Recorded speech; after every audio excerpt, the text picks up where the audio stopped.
उसने शाइन के कान में धीरे से फुसफुसाया, अब तुम मेरी हो।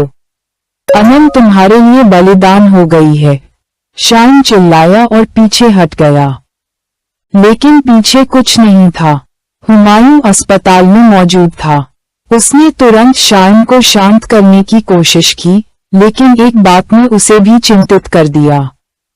शाइन की एमआरआई रिपोर्ट में उसके मस्तिष्क के दाहिने हिस्से पर एक छोटी सी छाया दिखाई दी, मानो वहां कोई और चेतना छिपी हो। शाइन ने अनम के गायब होने के बारे में सबको बताया, लेकिन उसे अब इसके अलावा कुछ भी नहीं पता था। वह कमजोर महसूस कर रहा था, जैसे उसकी आत्मा धीरे धीरे खींची जा रही हो। पुलिस की जांच फिर से तेज हो गई। इस बार शहर के पुराने रिकॉर्ड खंगाले गए। उस हवेली के इतिहास में एक घटना मिली जिसे जुलेखा केस कहा जाता है। 50 साल पहले की एक महिला जो पागल हो गई थी। अपने प्रेमी के मना करने पर उसने 3 लड़कियों को मार डाला और फिर खुद को आग लगा ली।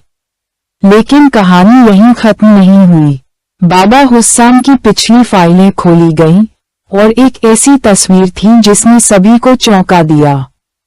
एक पुरानी धुंधली तस्वीर में जुलेखा के पीछे खड़ा व्यक्ति था, बाबा हुस्साम। 50 साल पहले वही चेहरा, वही आंखें। हुमायूं हैरान था, ये बाबा इतना बुरा नहीं दिखता। क्या ये भी? उसी रात हुमायूं ने शाइन के साथ मिलकर बाबा हुस्साम को फिर से बुलाया। वह आया, लेकिन इस बार उसकी आंखों में कुछ अलग था, जैसे वह कुछ छिपा रहा हो। तुम अनम को बचाना चाहते हो? उसने पूछा। हाँ, शाइन ने कहा। वह कहाँ है? बाबा हुस्साम ने गहरी सांस ली और कहा, जुलेखा अब इंसान नहीं रही, अब वह एक ताकत बन गई है।